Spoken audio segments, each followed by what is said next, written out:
Okay, so we're going to talk about flashcards. And flashcards are friggin' awesome for a lot of reasons. One, you don't have to use anything electronic. I don't know about you guys, but I look at my phone or my computer to study and like immediately just gone. Like I'm on YouTube and I'm watching somebody talk about wizards and I'm not studying anymore. So the fact that it's not on a computer is just super awesome.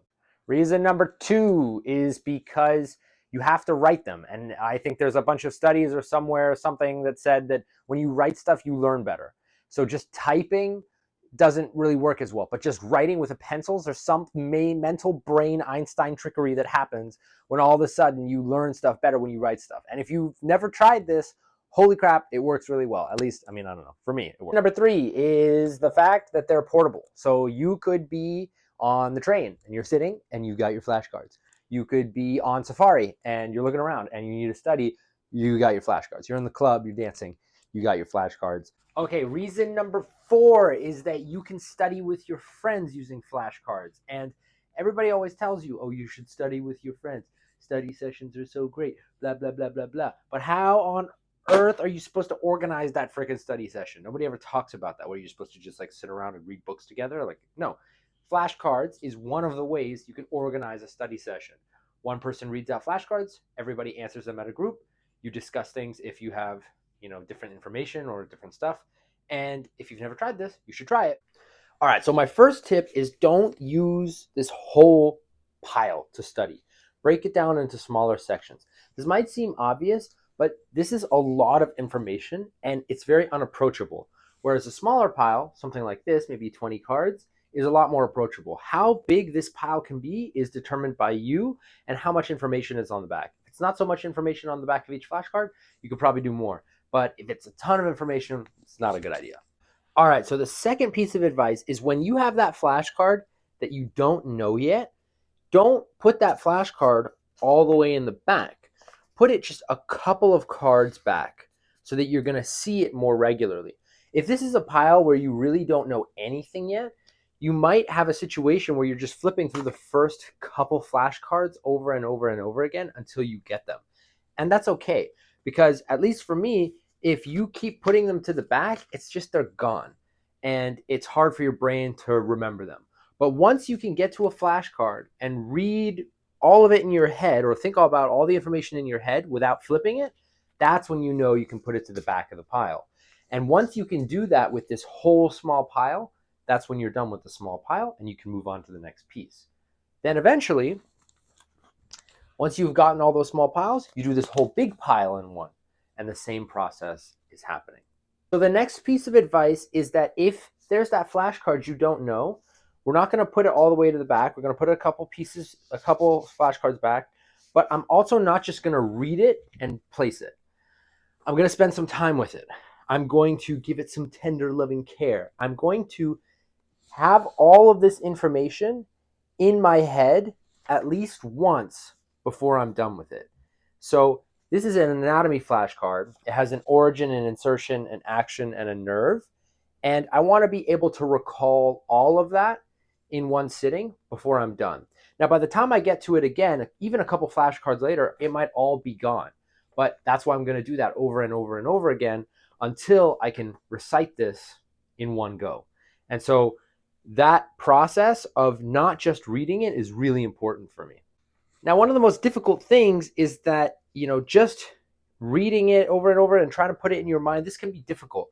So I realized that if I closed my eyes and tried to imagine myself writing down the information, it would allow me to memorize things a lot easier.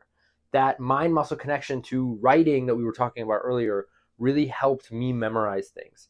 Additionally, if it's an object or a physical thing I needed to remember, I would close my eyes and practice visualization. I'd just be meditating, thinking about bones, and then all of a sudden I knew more about bones, which is, crazy the more you think about it.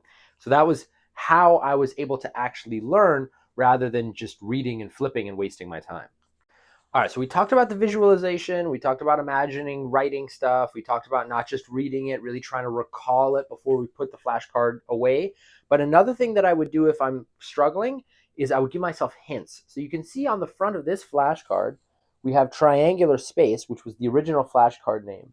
But there were some things that weren't sticking, so I gave myself a hint by writing bounded by blank. or containing blank, or something blank, or I would give myself a hint, 3 things, or don't forget, and whatever hint that I needed to help the information come up quicker. I should also say that making these hints is one of the ways that I was able to recall the flashcard in the first place. Remember, I said that I'm not going to put that flashcard away or to the back or to a few cards back until I can fully think about everything on the flashcard, before I put it away. So that process really involves the writing of the hints, can help me with that a big time, a big time. So the last thing I want to talk about with flashcards is that you can use them to do a lot of different things. You can just do like forced memorization, but you can also ask yourself questions. So on this flashcard I wrote, which suboccipital triangle muscle does not pull the head posteriorly? So what this allowed me to do is not just have this information come up by thinking about it, but it also forced me to write practice questions, which is a way that really helped me. Another thing I should say is, if a flashcard has a lot of information, maybe it's just not possible for you to get all that information on that one flashcard. So what's the solution? More flashcards. Just break that information down into smaller flashcards, and then you can get rid of those smaller flashcards later once you get it, or keep them, it's your choice. But doing that process of, having a big flashcard and then making smaller ones out of it is something that helped me a lot. Finally, another thing that I would say is that grouping information. The more you can group information or compare information to other things, or sit with it and process it, is important. And flashcards are great for that. So you don't just have to make flashcards for the stuff you need to know, make a flashcard of how that stuff relates to each other, if that makes sense. So here's an example. What originates on the spine of the axis? So this is another anatomy flashcard. And I say rectus capitis posterior major and obliquus capitis inferior. And so I've grouped that information together, and it allows me to process it a little bit better and a little bit quicker. So there you have it. I hope this is helpful. I hope you learned something about flashcards. I hope you go big brain mode and get rid of your smooth brain and then go rocket ship smart. And let me know how it goes. If you have any questions, feel free to leave it in the comments. But if not, happy studying.